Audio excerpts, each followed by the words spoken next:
Bem-vindos, pessoal. Bem-vindos de volta ao programa. Aqui é o seu apresentador, Danny Haifong.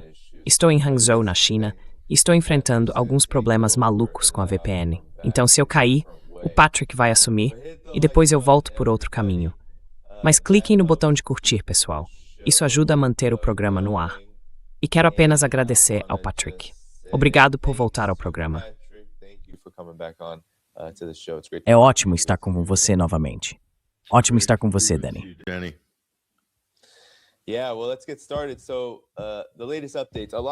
Certo, então vamos começar. As últimas atualizações. Muitas pessoas, Patrick, ficaram muito desapontadas quando ouviram que o Irã estava reabrindo o Estreito de Hormuz à luz do cessar-fogo no Líbano. Bem, o cessar-fogo no Líbano essencialmente não é um cessar-fogo, porque Israel continua atacando o Líbano e mirando civis, especialmente no sul. Mas mais importante, ou além disso, agora sabemos que o Irã não reabriu o Estreito de Hormuz, porque ele nunca chegou a ser realmente fechado. Eles agora retaliaram de forma muito contundente contra Donald Trump, especialmente com a continuação do bloqueio. Eles têm enviado mensagens a todos os navios no Estreito de Hormuz, dizendo atenção a todos eles.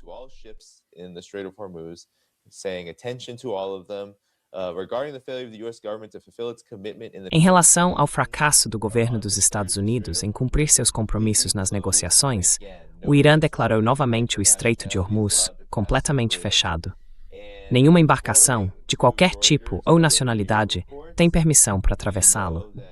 E segundo a Reuters e outros veículos de imprensa, um petroleiro foi atingido, um petroleiro indiano, a cerca de 20 milhas náuticas da costa nordeste de Omã.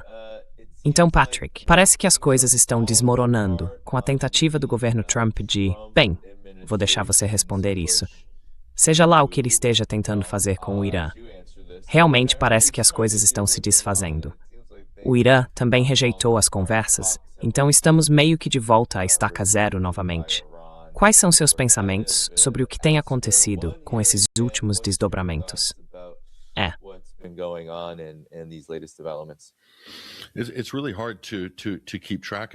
realmente difícil acompanhar isso. Se você está assistindo à mídia dos Estados Unidos, se está acompanhando a conta do Donald Trump no Truth Social e tentando entender esses acontecimentos por meio dessas plataformas, vai ser muito confuso.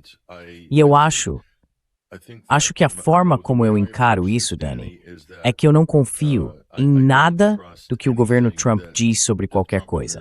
Se eles afirmam que tiveram uma ligação e que, de alguma forma, estamos de volta ao caminho certo, que as negociações foram retomadas, que há um acordo em andamento, que os estreitos estão abertos, ou seja lá o que for, que há um cessar-fogo, eu simplesmente não acredito.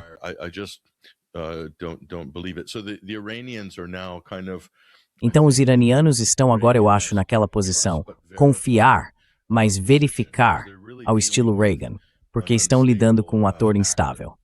O regime atual em Washington é completamente errático, totalmente instável do ponto de vista da política externa, ou pelo menos da comunicação pública, totalmente incoerente, e é realmente preciso olhar para a causa disso. É curioso como a imprensa e os políticos dos Estados Unidos estão tão ocupados acompanhando as declarações do presidente e não fazendo a pergunta fundamental: quais são os canais oficiais de comunicação com o governo dos Estados Unidos? Quero dizer, não dá para tudo passar por uma única pessoa, pelo menos em uma república constitucional.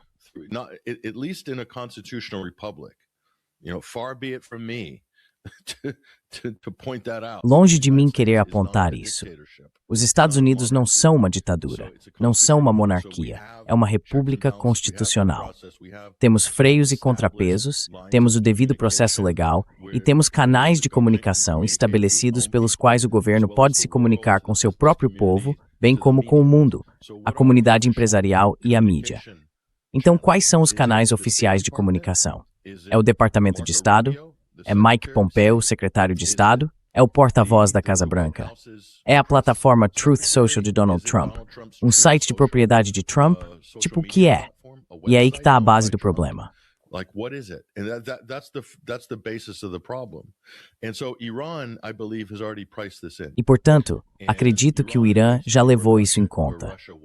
O Irã está basicamente onde a Rússia provavelmente estava há 2 anos, ou pelo menos há 1 ano e meio, quando Trump assumiu o cargo, percebendo que não haveria negociações sérias com os Estados Unidos, já que eles nem sequer estão enviando seus principais diplomatas. Então, sabe, eles já consideraram isso, estão se preparando. Acho que o Irã não tem ilusões de que os Estados Unidos não vão, de repente, atacá-los ou usar esse impasse como disfarce para um ataque surpresa ou para a próxima onda de violência e agressão. Acho que os iranianos estão bem cientes disso.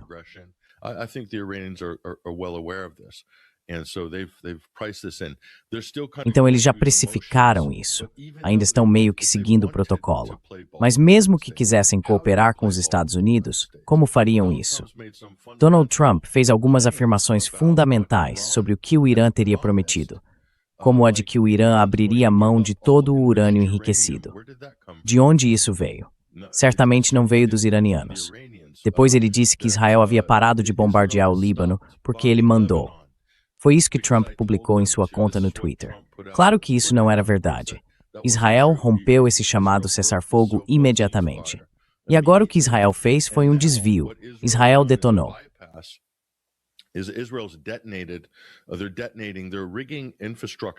Eles estão detonando, estão enchendo a infraestrutura no Líbano com explosivos em prédios e depois simplesmente detonando tudo em massa. E dizem que isso não é uma violação do cessar-fogo, segundo Israel, porque não estão disparando artilharia. Certo. Eu juro. É aqui que chegamos. Então tem isso. Ou os estreitos agora estão abertos graças à grande gravidade dos Estados Unidos, tornar a América grande novamente. Isso também não é verdade. Nenhuma dessas coisas é verdade. Então esse é o problema. Acho que desse ponto de vista, parece que Trump está fazendo o que Israel. Isso é uma tática padrão de negociação israelense.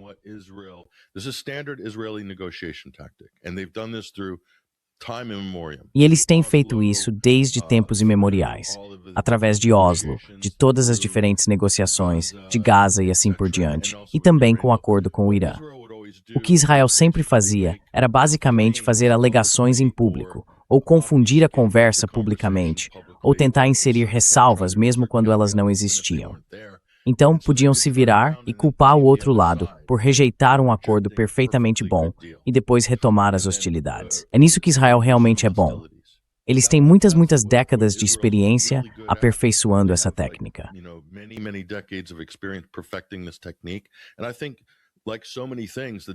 E eu acho que, como tantas outras coisas, é difícil distinguir.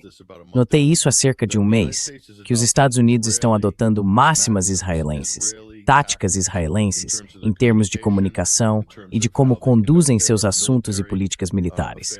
E Donald Trump adotou essa tática israelense de negociação falsa, em que você não está realmente negociando, está apenas criando uma espécie de espetáculo. Depois ele faz argumentos de espantalho, como, por exemplo, o Irã não pode ter uma arma nuclear. Esse é um argumento de espantalho. Baseia-se numa premissa fabricada, e eles até projetaram isso sobre o Papa. Donald Trump teve a ousadia de projetar sobre o Papa Leão que o Papa Leão teria dito que o Irã pode ter uma arma nuclear.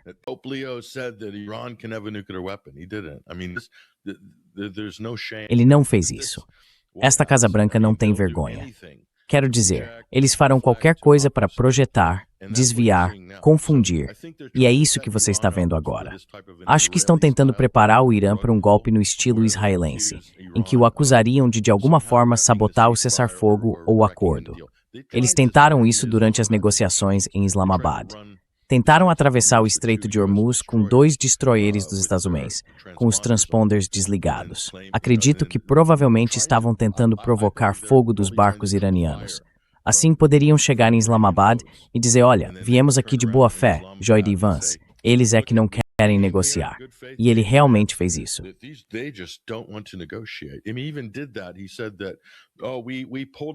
Ele disse que, nós saímos de Islamabad porque ficou claro para o governo Trump que eles não tinham nenhum tomador de decisão lá, que não tinham autoridade para negociar ou tomar qualquer decisão.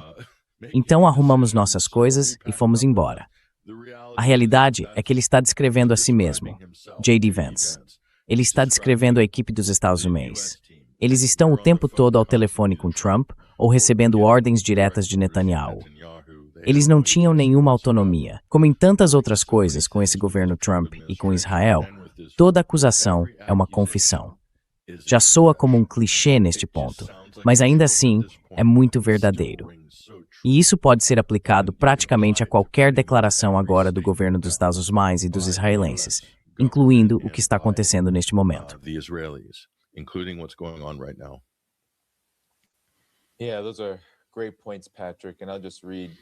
Sim, esses são ótimos pontos, Patrick. E eu vou apenas ler um pouco do que aconteceu nas últimas 24 horas, mais ou menos, desde que Donald Trump fez todos esses grandes anúncios. Quero dizer, Donald Trump, em muitos aspectos, Patrick, parece estar sempre falando publicamente no Truth Social sobre o Irã, a fim de, é claro, alcançar o que parecem ser objetivos ou ideias muito contraditórios sobre essa guerra. Mas aqui está o que ele disse, aqui está o que tem acontecido. O Irã agora impediu 20 embarcações que tentavam cruzar o Estreito de Hormuz apenas nas últimas 24 horas. E o bloqueio dos Estados Unidos ainda está em vigor, e eles já barraram cerca de 20 embarcações. Então há muita atividade acontecendo.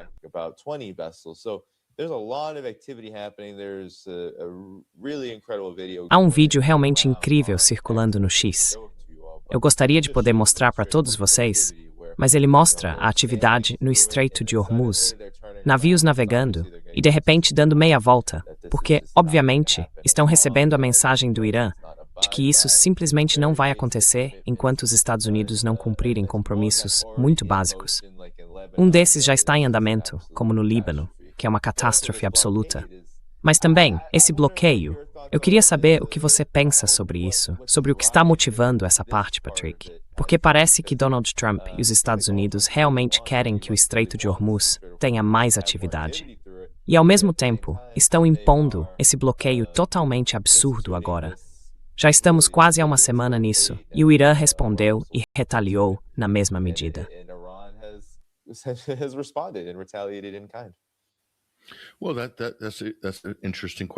Bem, essa é uma pergunta interessante, Dani. Os Estados Unidos realmente querem o Estreito de Hormuz aberto e com fluxo livre? Não estou convencido de que queiram. Se realmente quisessem, provavelmente já teriam chegado a algum tipo de acordo com os iranianos há muito tempo, porque tecnicamente o estreito nunca foi fechado.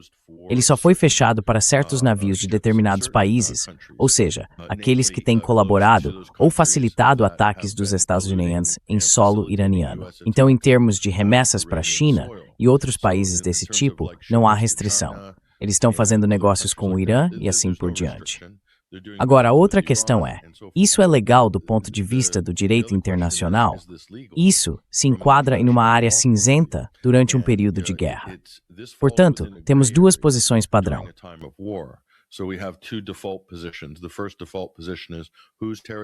A primeira questão fundamental é, de cujas águas territoriais estamos falando?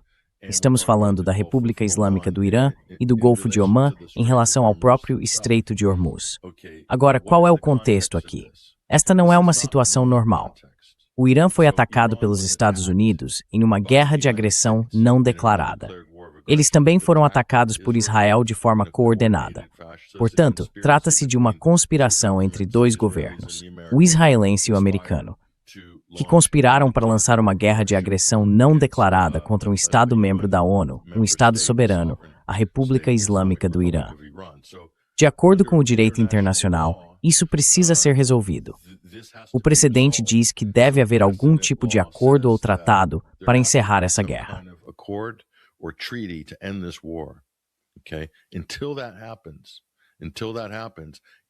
Até que isso aconteça, o Irã está plenamente em seu direito de exercer controle sobre o que está dentro de suas águas territoriais e sobre o que considera uma ameaça direta à sua segurança nacional. Então, isso pode continuar indefinidamente, Dani, nesse tipo de estado de guerra congelado. E é por isso que os Estados Unidos estão hesitando e não querem negociar, porque, de certa forma, essa situação convém aos Estados Unidos e a Israel. Manter uma postura constante de guerra e não chegar a um acordo. Eu disse isso antes de o estreito ser fechado. É mais provável que os Estados Unidos estejam tentando ganhar tempo para se reabastecer, se rearmar, e então lançar a próxima onda de agressão contra o Irã. against Iran. And if you look at the US, E se você observar os Estados Unidos, não o que Trump está dizendo, mas o que os Estados Unidos estão fazendo, o país está deslocando ativos militares mais para dentro da região e fazendo ameaças ao Irã. E outra coisa, Dani, é que se realmente quisessem chegar a algum tipo de acordo com o Irã, não estariam impondo novas sanções ao país, que é exatamente o que os Estados Unidos estão fazendo nesta semana. Scott Bennett disse que impor mais sanções econômicas ao Irã é um ato de guerra, e bloquear os portos iranianos. Isso é um ato de guerra, segundo o direito internacional, algo que os Estados Unidos estão fazendo ou tentando fazer neste momento. Então, esse tipo de discurso duplo, dizer, queremos paz, queremos um acordo, enquanto durante as negociações tentam basicamente sabotá-las, como aconteceu na semana passada com aquela manobra da Marinha dos Estados Unidos, é simplesmente descalço.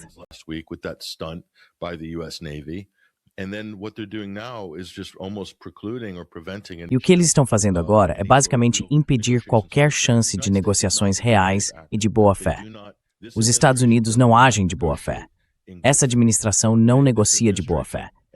Ela entra em negociações com a intenção de fazer o oposto do que promete, sequestrá-las ou usar seu parceiro, Israel, para atacar a outra parte durante as negociações.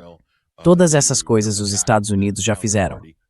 Por que, em sã consciência, alguém confiaria neles? Eles não são capazes de chegar a nenhum acordo, são incapazes de acordos, os Estados Unidos. Esse é o principal problema. O segundo problema é que eles nunca serão capazes de conter Israel. E não querem conter Israel. Não há ninguém na Casa Branca interessado em conter Israel.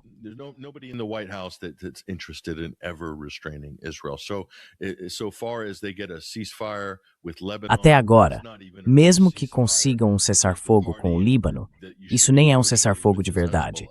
Porque a parte com quem deveriam negociar é o Hezbollah, não o governo libanês, nem o exército libanês, que nem estão envolvidos, que nem sequer enfrentam as forças israelenses invasoras e ocupantes.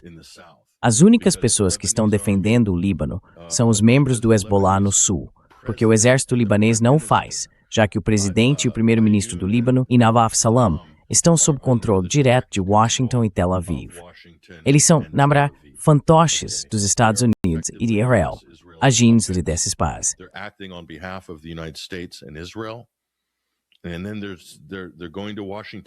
E então eles estão indo para Washington contra a lei libanesa e realizando negociações diretas com o país que está massacrando seus próprios cidadãos durante uma guerra.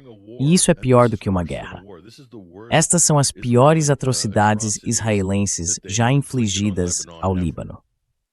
E a reação desse governo fantoche em Beirute, vergonhosamente, é participar da farsa encenada pela administração Trump.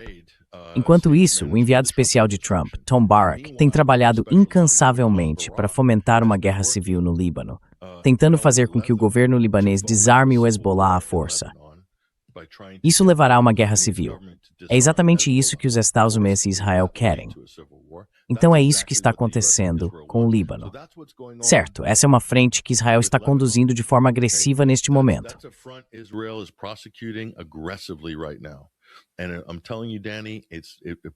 E estou te dizendo, Dani, provavelmente dentro dos próximos 6 meses, você verá um processo sendo aberto na CIJ. Um segundo caso de genocídio contra Israel por tentativa de genocídio e limpeza étnica no sul do Líbano. Então são 2 casos de genocídio. Os Estados Unidos estão sustentando e defendendo Israel, um regime que está realizando 2 genocídios simultâneos. E aí nós devemos dizer o quê? Que o Hezbollah são terroristas? Sério? Ou que o Hamas é uma ameaça terrorista? Estamos falando sério aqui? Quero dizer, acho que o mundo está começando a perceber que farsa todos esses rótulos realmente são. E como esses rótulos falsos e enganosos significam basicamente que qualquer um que resista à ocupação israelense é rotulado como terrorista, incluindo a Guarda Revolucionária Iraniana. E agora as pessoas estão vendo quão ridículo isso é.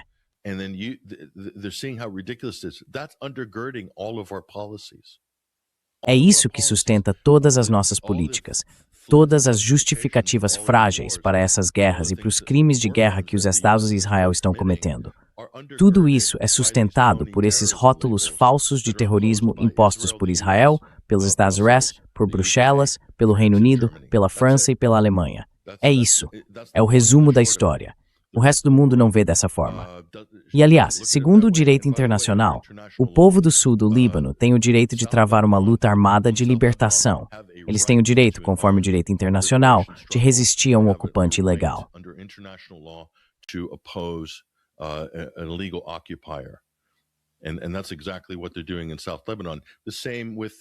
E é exatamente isso que eles estão fazendo no sul do Líbano. O mesmo com os palestinos, certo?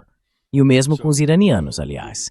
Então, sabe, isso é apenas uma teia incrível de mentiras que foi construída no Ocidente. E a última coisa que vou dizer. Uma das acusações que o presidente dos Estados Unidos estava lançando contra o Papa Leão era que o Papa Leão não faria nada sobre os 45 mil manifestantes supostamente massacrados pelos mulás. É uma fabricação total, 120% mentira, completamente inventada. Esses números vêm de ONGs falsas de direitos humanos iranianas, baseadas nos Estados Unidos, financiadas pelo Departamento de Estado e provavelmente por intermediários da CIA, uma delas sediada perto de Langley, Virgínia. Então, quero dizer, em algum momento, a mídia simplesmente não faz nenhuma verificação devida sobre nenhuma dessas alegações. The media don't do any of their due diligence on any of these claims. The president repeats it. Sean Hannity O presidente repete isso. Sean Hannity repete isso. Metade das pessoas nos Estados Unidos, assim como metade dos americanos que acreditam que os russos colocaram Donald Trump na presidência em 2016, acredita nessa alegação falsa de que o Irã massacrou 30 mil, ou 50, ou 45, seja qual for o número. Essas são alegações completamente fabricadas, 100% falsas. Eu estava no local depois daqueles protestos em Teherã e vi de perto muitas das evidências disponíveis. Posso afirmar categoricamente que essas alegações são totalmente inventadas e foram usadas como justificativa para a guerra que os Estados Unidos e Israel queriam, a fim de influenciar a opinião pública a apoiar uma guerra de agressão ilegal. Essa é a única razão para aquela campanha de propaganda. Foi uma tentativa de mudança de regime.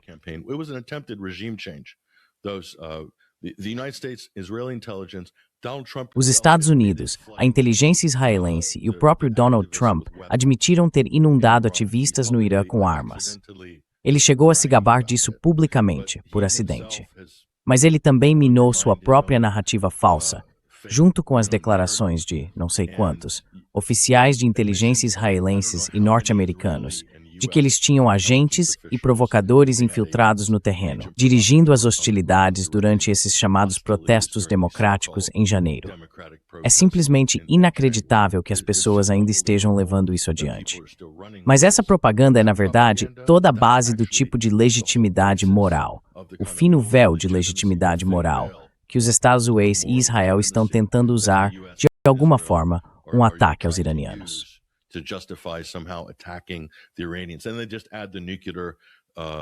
E eles simplesmente acrescentam o espantalho nuclear, o argumento de que o Irã está desenvolvendo uma arma nuclear ou que não pode ser permitido que tenha uma, quando na verdade eles não estão desenvolvendo uma arma nuclear. Então é tudo mentira, uma após a outra. É tão fácil derrubar todas essas mentiras. É fácil para mim fazer isso, para você fazer isso, para metade dos seus convidados que participam desses podcasts, Danny. Todos nós podemos derrubar essas mentiras. Mas de alguma forma, essas mentiras permanecem como quase totens religiosos. Na grande mídia ocidental e entre os políticos ocidentais, eles se apoiam nessas mentiras. Usam-nas para construir todos os seus argumentos e políticas. Há custos associados a essas mentiras. E isso é algo que vou continuar pressionando até que destruamos todos esses diversos pilares da guerra ilegal deles.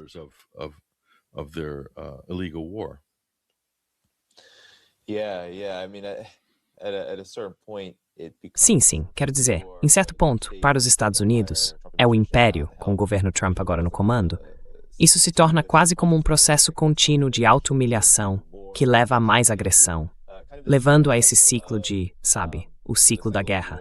E isso só leva, é claro, a consequências catastróficas para os civis e as pessoas comuns que estão apenas tentando viver suas vidas, ganhar a vida e, ter algum tipo de sustento. Mas então, para o Império, parece que tudo que os Estados Unidos estão fazendo agora acaba voltando multiplicado em mais e mais desastres. Como temos o Trump, por exemplo, no Air Force One. More disasters. Like we have Trump, for example, was on the Air Force One, and he said, well, it seems like... E ele disse, bem, você sabe, parece que essas negociações provavelmente não vão levar a lugar nenhum e teremos que começar a bombardear novamente. Mas foram os bombardeios dos Estados Unidos contra o Irã que levaram à resposta do Irã, o que resultou no que está acontecendo agora no Estreito de Hormuz, causando danos massivos e irreparáveis à economia global, aos mercados de energia e, é claro, à hegemonia, influência e prestígio dos ESMA. E poderíamos continuar falando sobre isso, mas há consequências, como você disse, Patrick. Talvez você possa explicar exatamente quais você vê como essas consequências e como comentários como o de Trump, dizendo, bem, vamos simplesmente retomar os bombardeios novamente. Como você reage a isso, considerando que, se colocados em prática, esses comentários e as ações por trás deles têm consequências? Então, quais são seus pensamentos?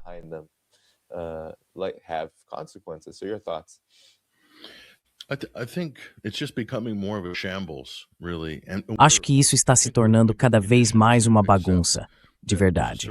E acho que fomos condicionados a aceitar que existe um certo nível de bagunça em tudo que o governo Trump faz, tudo que Donald Trump faz ou diz, que de alguma forma vai ser uma bagunça.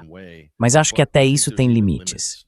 E esse é o nível de besteira que vem sendo empurrado repetidamente e onde acontecem tantas falhas. Uma das outras grandes falhas é o fato de que eles realizaram uma das operações das forças especiais mais desastrosas da história dos Estados Unidos, sob a supervisão do nosso, digamos, grande secretário da guerra, esse tipo de desequilibrado Pete Hegseth, o autoproclamado secretário da guerra.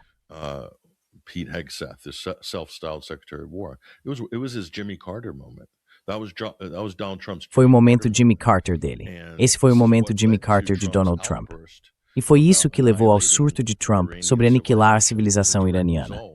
Foi uma consequência direta do fato de que essa foi provavelmente a operação das forças especiais dos Estados Unidos mais desastrosa da história. E a mídia simplesmente ignorou completamente e, em nome da segurança nacional, decidiu coletivamente não noticiar o ocorrido. Eles noticiaram a coletiva, mas não a operação fracassada em si. Então esse é apenas um exemplo. Outra coisa, você reparou que surgiu um novo termo de repente? E eu presto atenção nesses detalhes, poeira nuclear.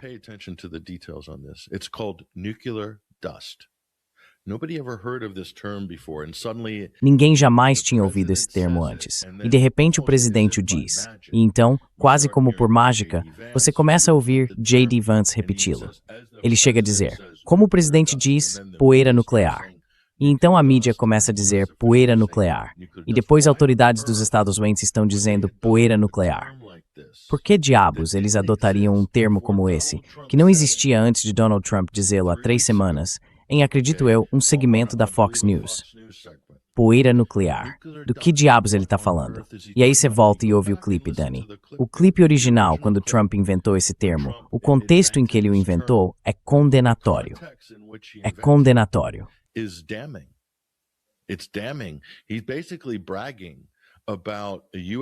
está basicamente se gabando de bombardeiros B-2 dos Estados Unidos, atacando usinas nucleares civis do Irã, criando poeira nuclear. E eles rapidamente entraram em modo de gestão de crise para tentar dar a impressão de que ele estava falando sobre urânio enriquecido. Sinto muito, mas não é o caso. Ele disse poeira nuclear, e Trump reforçou isso, dizendo a poeira nuclear que nossos grandes B-2, nossos belos bombardeiros B-2 criaram. Foi isso que ele disse recentemente. Então ele está tendo que sustentar esse termo para encobrir o que parece ser uma espécie de vanglória sobre terrorismo nuclear pelos Estados Unidos, quase se gabando de espalhar poeira radioativa contaminada. Foi assim que interpretei quando ele fez a declaração originalmente. That's the way I read it when he originally made the statement, and I just find it very suspicious. E eu acho muito suspeito que de alguma forma esse termo tenha sido adotado.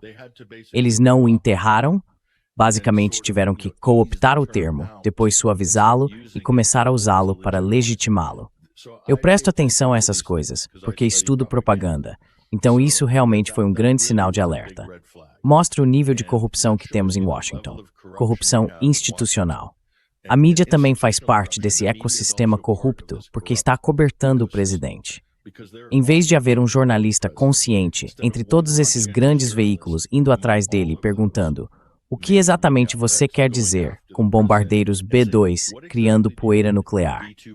Nossos bombardeiros B-2 criaram urânio enriquecido ou do que ele está realmente falando?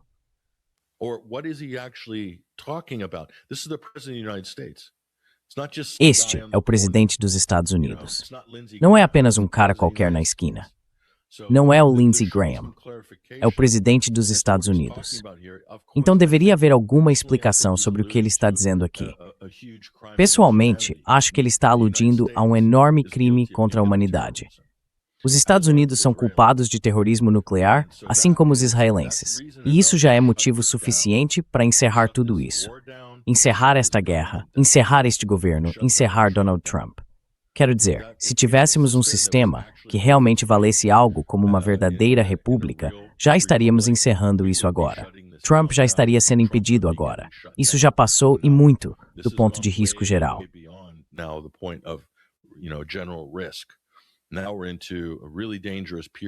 Agora estamos em um período realmente perigoso, em que alguém completamente descontrolado, atacando todo mundo, atacando seus aliados, ameaçando o Papa, ameaçando todo mundo. E quem sabe o que vem a seguir? Se não podemos confiar que nosso próprio governo faça uma declaração verdadeira por meio de canais oficiais, então sabe, e nós somos americanos, o que os russos estão pensando? O que os chineses estão pensando? Ninguém vai considerar nada do que esse presidente diz como confiável. Eles vão simplesmente deixar as coisas rolarem. Os Estados Unidos vão afundar cada vez mais na lama com isso. Então, quero dizer, estou olhando para tudo isso, somando as coisas e vendo Pete Hegseth quase ameaçando os iranianos ontem ou 2 dias atrás, dizendo que isso não é uma luta justa.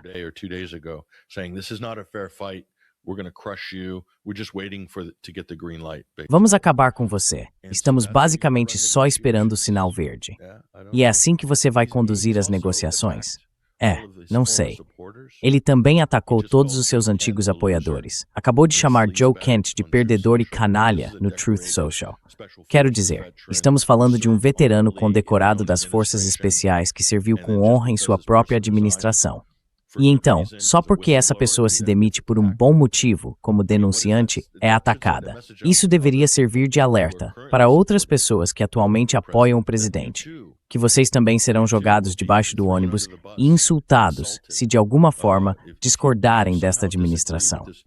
Isso realmente diz muito sobre esta Casa Branca, a cultura dentro e ao redor dela, e o tipo de pessoas que ainda estão lá apoiando o presidente.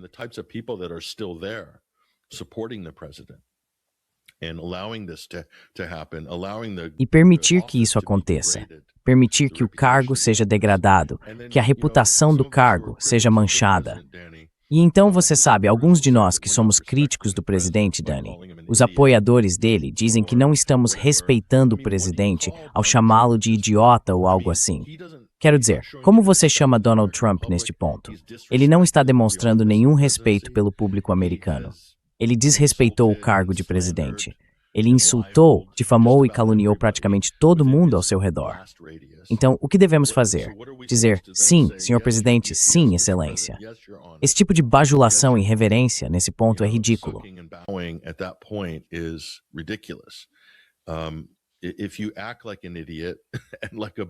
Se você age como um idiota e um completo palhaço, então não se surpreenda se as pessoas o tratarem dessa forma. Porque se você não demonstra respeito como presidente, pelo seu próprio povo, pelo seu próprio governo, ou até mesmo por aqueles dentro da sua administração, como espera que alguém o respeite? Acho que os líderes mundiais estão olhando para isso e pensando, os Estados Unidos estão com sérios problemas políticos. Os Estados Unidos estão em apuros. Os Estados Unidos são um investimento arriscado daqui para frente, pelo menos por enquanto, com esta administração. Não consigo imaginar o que estão pensando em Moscou ou na China, apenas observando esse colapso acontecer, ou sabe, em uma série de outros países. Então bem, você sabe. I'm here in China now, and the mood is very Estou aqui na China agora, e o clima é muito parecido com o que tem sido há muitos anos, sob Biden, sob Trump antes dele. Sabe, aconteça o que acontecer, tem havido, é claro, especialmente para a China, uma política contínua dos Estados Unidos. Ela realmente não mudou em nada. Mas o foco é diferente. O foco agora é o Irã. Os Estados Unidos estão totalmente enredados e estão, na verdade, tentando transformar o que está acontecendo, o que estão fazendo com o Irã, a agressão, o bloqueio, em algo sobre a China. Mas, na verdade, a maioria das pessoas vê isso, especialmente aquelas que fazem o tipo de trabalho intelectual aqui. Líderes de pensamento, especialistas, acadêmicos, pessoas que são, sabe, os escritores ou comunicadores do que o governo pensa, diz e faz.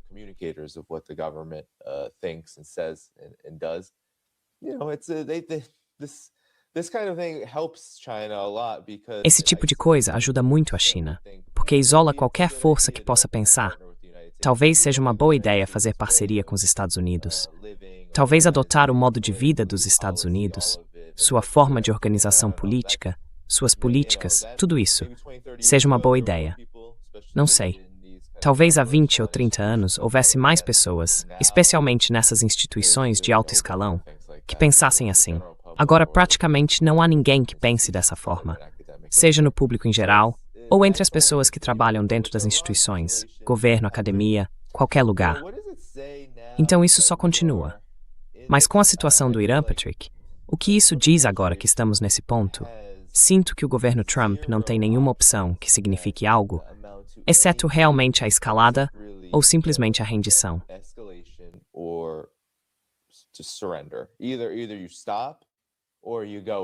Ou você para ou continua. E é exatamente aí que Trump e sua equipe se colocaram. Tudo o que está acontecendo no Estreito de Hormuz, tudo o que ele está dizendo sobre o Líbano, tudo o que ele e sua administração estão fazendo, realmente só leva a resultados que já vimos antes.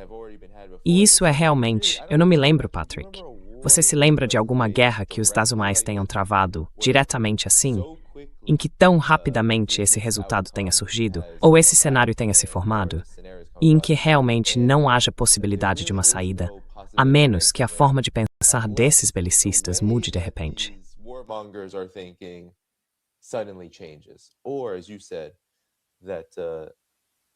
Ou, como você disse, precisaríamos de pressão popular e de um governo que realmente respondesse a ela. Mas não temos isso. Então estamos dependendo de algum tipo de momento eureka, e ele não parece estar chegando. Isso me leva a te perguntar, Patrick. E agora? Como você vê isso?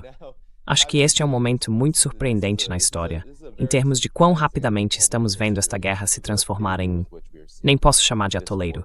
Temos resultados bastante específicos bem diante de nós. É apenas uma questão de como os atores vão agir para alcançá-los. Então, quais são seus pensamentos?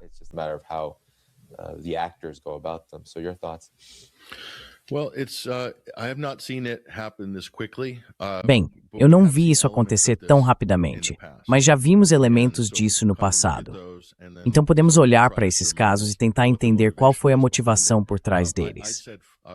Tenho dito há vários anos que, se você observar a guerra do Iraque, ela nunca foi sobre tomar o petróleo.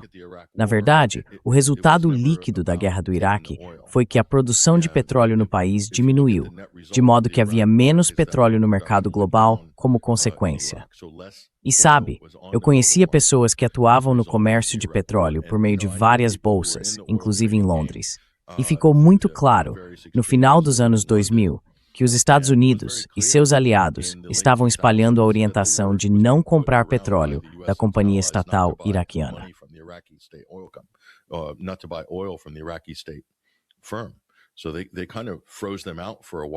Então, eles meio que os excluíram do comércio global por um tempo, e eles tiveram que, aos poucos, reconquistar seu espaço. Havia ressalvas políticas ligadas a isso e todo tipo de coisa. O mesmo aconteceu com o petróleo, as sanções à Venezuela. Quero dizer, isso envolveu muita coisa, incluindo a apreensão da empresa estatal de petróleo venezuelana, a Citgo, e de seus ativos nos Estados Unidos. Tudo isso aconteceu durante o primeiro governo Trump. Eu olho todos esses exemplos diferentes e, na maioria das vezes, as pessoas dizem aquele clichê: Bem, a guerra do Iraque foi os taus do As por causa do petróleo. A suposição é de que se tratava de tomar o petróleo. E Trump diz, tomem o petróleo. Mas ele é um pouco enganoso nesse sentido. He's a bit deceptive in that sense. More often than not, US actions are about taking oil. Na maioria das vezes, as ações dos Estados Unidos têm mais a ver com tirar o petróleo do mercado do que colocá-lo no mercado. Isso inclui as sanções também. Então, quem seria o beneficiário se você tem a moeda de reserva mundial? Tudo denominado em dólares, comprado e vendido em dólares, e controle sobre o SWIFT e as redes de pagamento em dólar dos Estados Unidos. Os Estados Unidos são o beneficiário. Quem se beneficia das operações dos Estados Unidos? Os Estados Unidos realizaram uma operação secreta durante o exercício da OTAN Baltops 22, no verão de 2022. O que eles fizeram foi preparar os gasodutos Nord Stream para detonação. E esses gasodutos foram detonados em setembro, durante o exercício subsequente da OTAN. Qual foi o resultado líquido disso?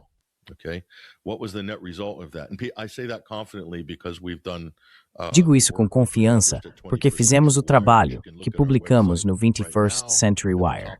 Você pode conferir agora mesmo em nosso site. Ainda está fixado no topo da nossa seção de destaques o artigo sobre o lago da OTAN. O resultado líquido disso foi tirar o petróleo russo do mercado europeu e substituí-lo por gás natural e petróleo americanos. A guerra na Ucrânia, a sabotagem do Nord Stream, levou ao monopólio dos Estados Unidos sobre o mercado europeu. Então, qual é o resultado líquido da guerra na Ucrânia até agora? Nenhuma negociação de paz, nenhuma conversa séria por parte do governo Trump. Os Estados Unidos nunca levaram a sério a ideia de negociar o fim do conflito na Ucrânia. Se tivessem levado, não teriam enviado alguns agentes duvidosos, sabe, uns picaretas de Long Island, para fingirem ser diplomatas.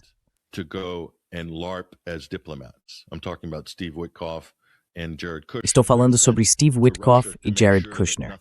Eles foram enviados à Rússia para garantir que nada aconteça, pelo mesmo motivo que foram enviados a Islamabad para garantir que nada aconteça. Enquanto isso, os Estados Unidos e Israel criaram, de forma muito conveniente, situações no Oriente Médio, mas os Estados Unidos ainda mais na Ucrânia e na Venezuela, onde os Estados Unidos estão dirigindo ou criando uma espécie de monopólio global, ou pelo menos controlando o equilíbrio de poder nos mercados globais de energia. E eles vão lucrar com o aumento dos preços, com a concorrência fora do mercado. Eles realmente se importam com o Golfo?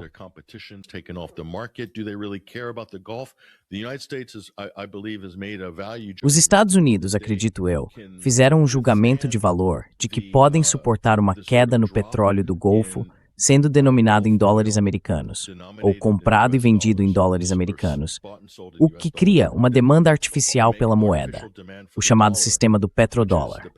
Eles fizeram esse tipo de proteção, acreditando que podem arcar com uma redução nesse comércio e, de alguma forma, compensar a diferença por meio da financeirização, do afrouxamento quantitativo e da dominação dos mercados de energia, criando demanda por produtos norte-americanos.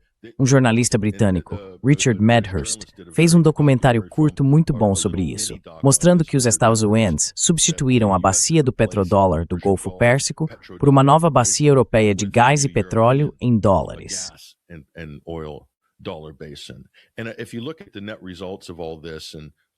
E se você observar os resultados líquidos de tudo isso, permitir que a Ucrânia ataque refinarias e capacidades de exportação russas, assim como permitem que Israel ataque instalações de petróleo e gás do Golfo e do Irã, o resultado é muito claro. Isso é sabotagem, subterfúgio, demolição e pirataria. É isso que o governo dos Estados Unidos vem fazendo, não apenas sob Trump, mas também sob Biden. Essa tem sido a política deles. Então Trump, depois Biden e depois Trump novamente. É basicamente isso que os Estados Unidos estão fazendo. Eles não têm a capacidade de construir um futuro para o mundo e veem a iniciativa do Cinturão e Rota da China como algo que precisa ser interrompido e sabotado.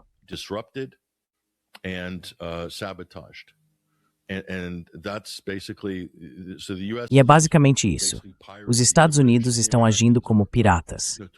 Os britânicos e os americanos já são notórios por isso, e adotaram isso como uma espécie de nova razão de Estado, por assim dizer. Eles não constroem nada, não têm nada a oferecer ao mundo, além de destruir e atrapalhar o que outros países, que estão crescendo por meio das redes dos BRICS e afins, estão construindo. Essa é a prioridade em Washington. Como impedir isso? Como impedir a China, porque a veem como uma concorrente em pé de igualdade. E a Rússia também. Eles não querem que esses países tenham qualquer influência sobre a geopolítica europeia. Então vão desestabilizá-los e depois culpar alguém por isso. Isso não é sustentável. This is not sustainable. It's not sustainable. The US can do this. Isso não é sustentável. Os Estados Unidos podem fazer isso, e ao fazê-lo, eu diria que poderiam adiar o colapso do Império Americano, talvez por 10 ou 20 anos, mas ele ainda está em declínio. Pela simples razão de que todo o seu fundamento se baseia em um mundo que só existiu no século XIX, quando não havia China, nem Índia, nem Brasil, nem Federação Russa. Então, eles estão operando com um sistema anglo-americano antigo, o equivalente geopolítico ao MS-DOS. E é administrado por um bando de boomers que são tão relevantes quanto Bill Gates, sociedade moderna, cultura e de como se relacionam com as pessoas no mundo.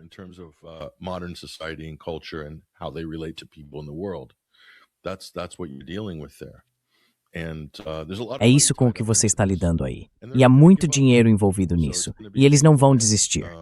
Então vai ser doloroso, Dani. Receio dizer que eles não vão desistir.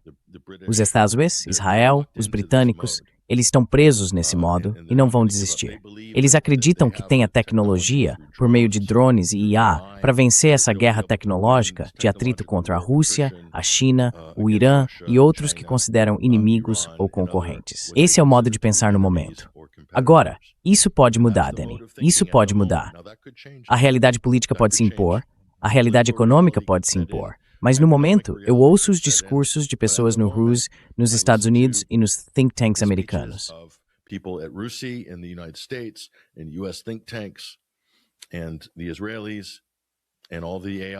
E os israelenses e todas as grandes empresas de IA que estão sendo direcionadas internamente pela inteligência israelense e pela inteligência dos Estados Unidos, parece bastante claro que eles têm nesse momento uma espécie de visão de mundo bastante cáustica.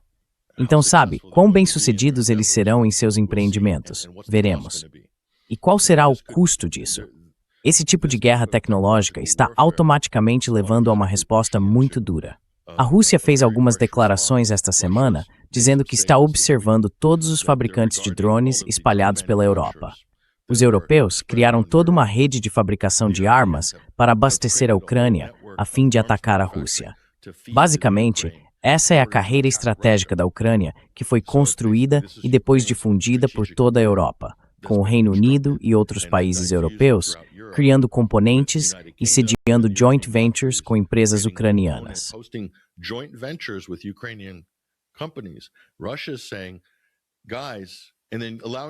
A Rússia está dizendo, e depois permitindo que seu espaço aéreo seja usado, no caso dos estados bálticos e da Finlândia, permitindo que seu espaço aéreo seja usado pelos drones da Ucrânia para atacar refinarias e instalações de exportação russas. Ok, isso pode continuar por um tempo, mas a Rússia estaria em seu direito de enviar mísseis Kinjal e Iskander para atingir essas fábricas? Eles podem fazer isso, e talvez façam. E se fizerem, qual será a resposta do Ocidente? Vão chorar como vítimas? Oh meu Deus, olha o que o Putin fez agora. Olha o que o Putin fez agora.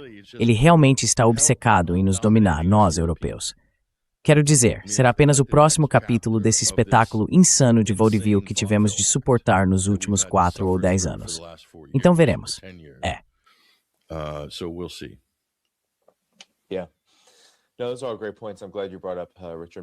Todos esses são ótimos pontos. Fico feliz que você tenha mencionado Richard Medhurst. Ele é um excelente jornalista e um amigo. Ele fez aquele filme, e eu venho ouvindo seus argumentos há um tempo, na verdade, até antes do filme que você mencionou. Acho que eles são realmente importantes, porque, como você disse, está bem claro que o que estamos vendo com os mercados de petróleo, ou o que alguns chamam de sabotagem, não é simplesmente uma retaliação iraniana. O Irã definitivamente teve uma estratégia muito coordenada e bem planejada para aproveitar as vulnerabilidades dos estados do Golfo e dos ativos dos Estados Unidos na região. Mas foi algo muito estratégico, muito deliberado.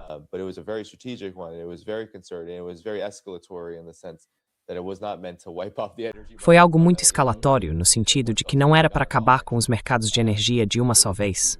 Na verdade, nada disso. Era para criar pressão. Acho que estamos de volta.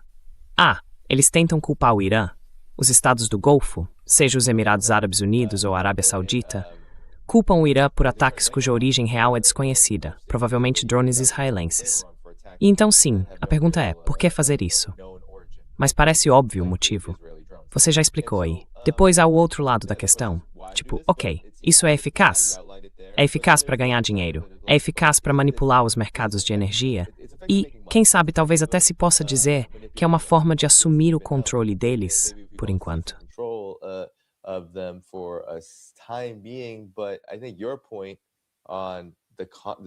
Mas acho que o seu ponto sobre o quão ultrapassado isso é, assim como as consequências mais amplas, o fato de que o que faz alguém parecer mais forte pode, na verdade, torná-lo mais fraco no médio, longo ou até curto prazo, dado o quão rapidamente as coisas estão mudando, é realmente importante. Então acho que todos esses são ótimos pontos, Patrick. Estamos chegando aos últimos 10 minutos, mais ou menos. Quais são seus pensamentos sobre para onde as coisas estão indo? E você poderia explicar melhor como tentar controlar e manipular os mercados de energia dessa forma, por meio dessa guerra específica? Pode dar errado? Acho que pode ser importante que as pessoas ouçam isso em detalhes.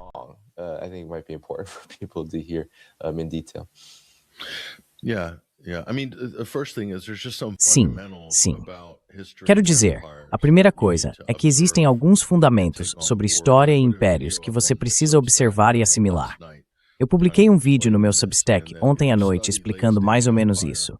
Que, se você estuda impérios em estágio avançado, uma das principais características é que o país começa a expandir a definição do que constitui um inimigo do império. E então, muitos antigos aliados se tornam inimigos, ou frenemies, ou simplesmente adversários declarados. Essa é uma característica de um império em estágio avançado. Então não se trata apenas de atacar seus inimigos ou concorrentes diretos, mas também de atacar seus aliados. Os Estados Unidos fizeram isso de forma bastante abrangente sob o governo Trump, especialmente por meio das guerras tarifárias, das ameaças, do enfraquecimento da OTAN, da retirada da OTAN. Então está marcando todas as caixas historicamente para um colapso genuíno de um império.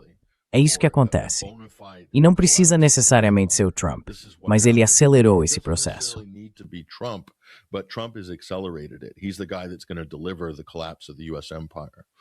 Ele é o cara que vai provocar o colapso do Império dos Estados Unidos em favor dos globalistas contra os quais supostamente fez campanha. E a outra questão é a questão israelense. Muito disso está se acelerando porque Israel tem controle operacional sobre grande parte da política externa dos Estados Unidos. É por isso que o ponto de tensão neste momento será o Golfo Pérsico. E isso tem a ver com o destino compartilhado, ou destino comum, eu diria, do projeto israelense na região.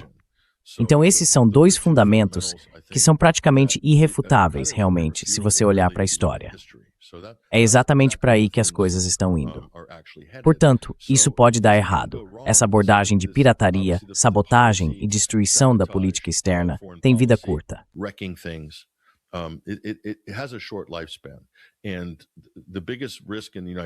E o maior risco nos Estados Unidos, é claro, é a situação política interna e a situação econômica interna. Eles podem fazer muitas coisas para adiar isso, para ganhar tempo, afrouxamento quantitativo, cheques de estímulo, tentar comprar a população com essas coisinhas insignificantes, sabe? Cheques de curativo que você recebe pelo correio. Meu Deus, o Trump me mandou 1.500 ou 1.776 dólares, seja lá o que for. Esses tipos de artifícios, como os que fizeram durante a Covid, e assim por diante, podem parecer uma vitória de curto prazo, mas tudo o que fazem é empurrar o problema para frente e criar um ciclo de hiperinflação. Acho que inflar a economia é a única coisa que os Estados Unidos realmente ainda têm neste momento.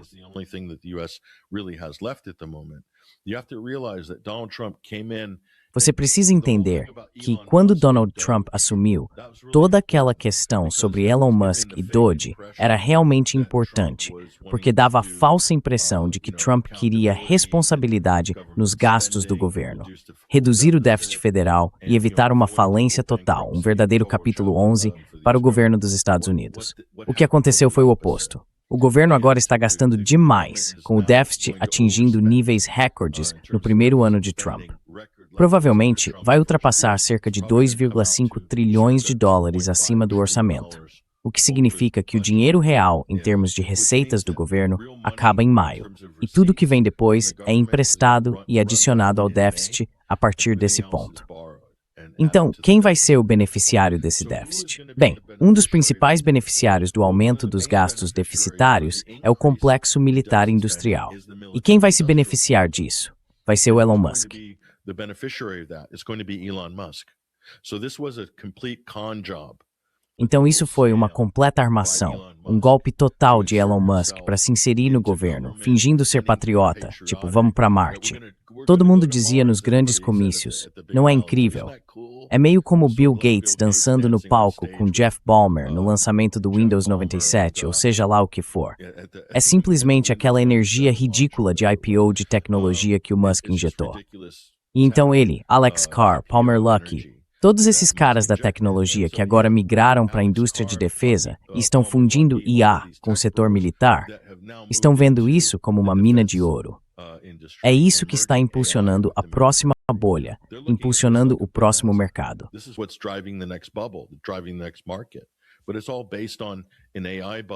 Mas tudo isso se baseia em uma bolha de IA e uma bolha de defesa, ou uma bolha de guerra, como podemos chamar, que basicamente exige que os Estados Unidos estejam constantemente em guerra com todo mundo no futuro previsível. E é para isso que todo o nosso dinheiro está indo. É para isso que toda a nossa dívida está indo. E vamos pagar por isso com inflação. Se você for o primeiro a receber esse dinheiro, se estiver no ramo de contratos de defesa, vai lucrar com isso. Todo o resto, mais adiante na cadeia, vai pagar por meio do imposto oculto da inflação. Então, quando os americanos, se ainda não perceberam, entenderem que é assim que o sistema funciona, e muitas pessoas já alertaram sobre isso, incluindo Ron Paul, muitas e muitas vezes ao longo dos anos, o que podemos dizer neste ponto? É realmente difícil fazer a mensagem chegar.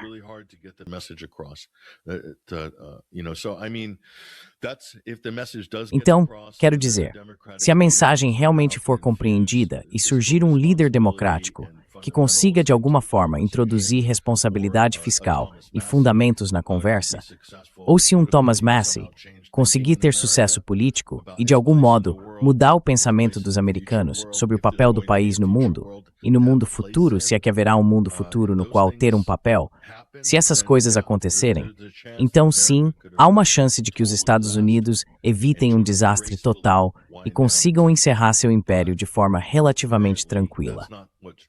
Mas no momento, não é isso que está movendo o governo, as políticas, os gastos ou a política em si.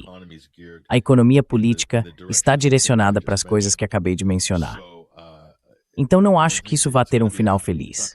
Será um final feliz para as pessoas do setor bélico, mas mesmo assim, elas podem acabar provocando uma guerra termonuclear em algum momento, e não há como construir abrigos suficientes, rápido bastante, para todos esses bilionários. Então, não sei.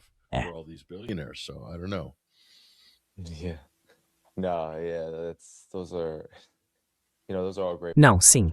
Todos esses são ótimos pontos, Patrick. Acho que o que estamos definitivamente testemunhando você sabe, é um momento histórico. E penso que um grande problema político que isso apresenta, especialmente para os Estados Unidos, é que, quando precedentes são estabelecidos como os que o governo Trump está estabelecendo agora, não temos visto um histórico de administrações norte-americanas que sigam esses precedentes e depois os revertam. Então, o que eu espero que as pessoas que estão assistindo a esse programa consigam compreender um pouco é que a cada movimento feito contra o Irã, com esses tipos de ventos contrários que explodiram, seja nos mercados de energia, seja no Estreito de Hormuz, seja na forma como esta guerra é travada, na direção de como a guerra é conduzida, em como os Estados Unidos e Israel estão se relacionando com o mundo e com a região da maneira que estão. This notion that the Democratic Party, as it is currently constituted, could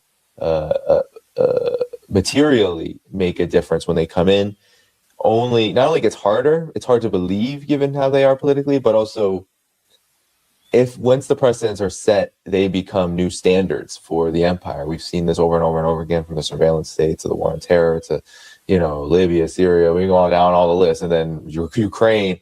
This is, I hope what people can take away in part from this on the U.S. side is that it's difficult to bring the horse back into the barn once it has essentially been let out. So something to think about in lieu of the fact that there is a huge need to rein these forces in. And I think this begs the question then as to how. How does that happen when these new standards are set?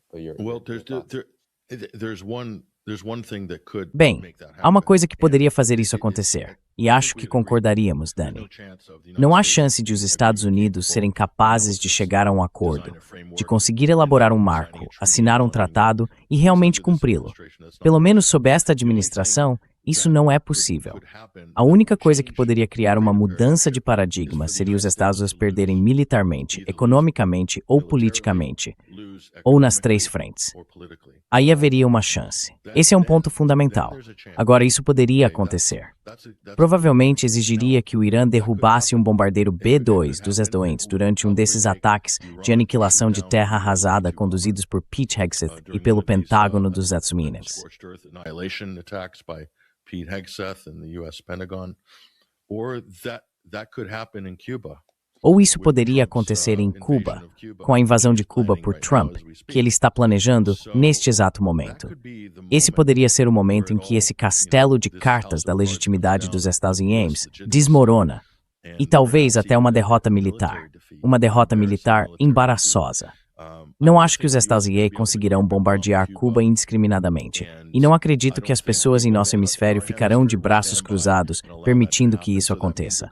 Isso significa que teriam que entrar por terra, e isso provavelmente não será bom para os Estados Unidos. Isso poderia resultar em uma derrota. Mesmo uma vitória parcial de Cuba seria vista como uma derrota retumbante para os Estados Unidos. Isso revigoraria Cuba, revigoraria de forma significativa. Dani, isso revigoraria o Sul global.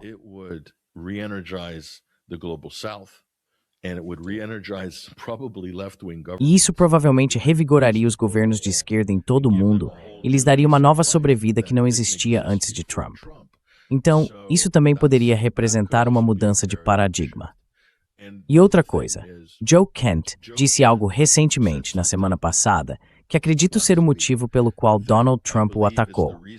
Joe Kent declarou publicamente que é um denunciante, um ex-chefe de contra-terrorismo que deixou o governo Trump por causa da influência indevida de Israel sobre a política dos Estados Unidos e por nos arrastar para esta guerra. Ele estava certo em todos os pontos.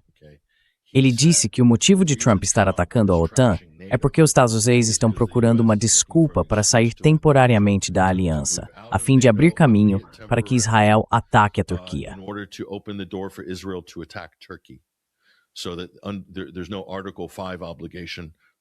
Então, não há nenhuma obrigação do artigo 5º para que os Estados Unidos defendam a Turquia, e Israel poderia então ficar livre para atacar a Turquia.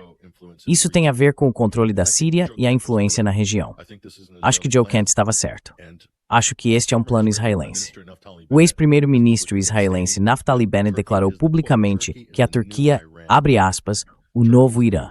A Turquia é o novo Irã. Portanto, acredito que, além da jogada global de petróleo e gás que os Estados Unidos estão tentando orquestrar para prejudicar a economia chinesa e punir seus rivais percebidos, esta é uma questão importante. E isso também seria um grande erro se acontecer, porque poderia levar à Terceira Guerra Mundial. Forçaria a Rússia a ser arrastada para o conflito.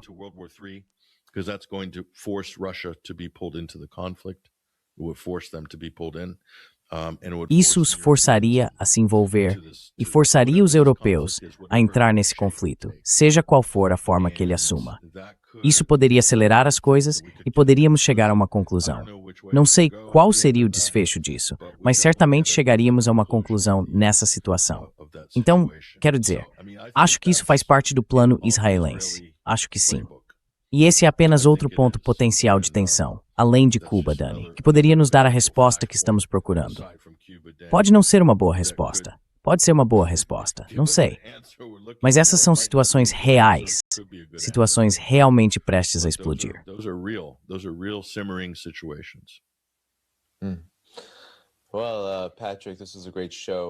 Bem, Patrick, este é um ótimo programa. Quero garantir que todos saibam que depois do programa, vou resolver os problemas com a VPN. Não consegui alterar a descrição do vídeo, mas vou garantir que o Substack e o canal do YouTube do Patrick estejam linkados lá assim que isso for processado. Curiosamente, para quem não sabe, as transmissões ao vivo não são processadas no aplicativo do YouTube no celular até bem depois do fim da live. É super irritante. Então, não dá para mudar por lá. Dito isso, vai estar tudo lá.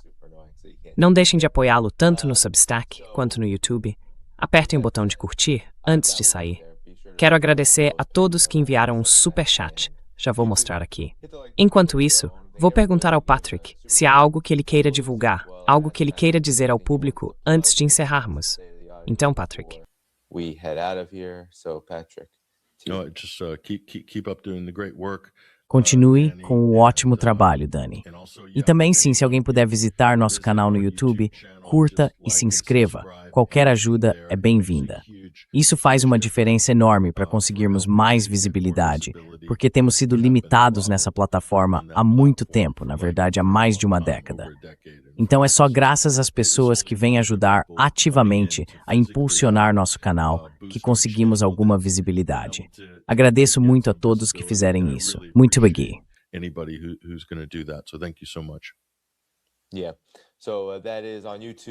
Então, isso está no YouTube.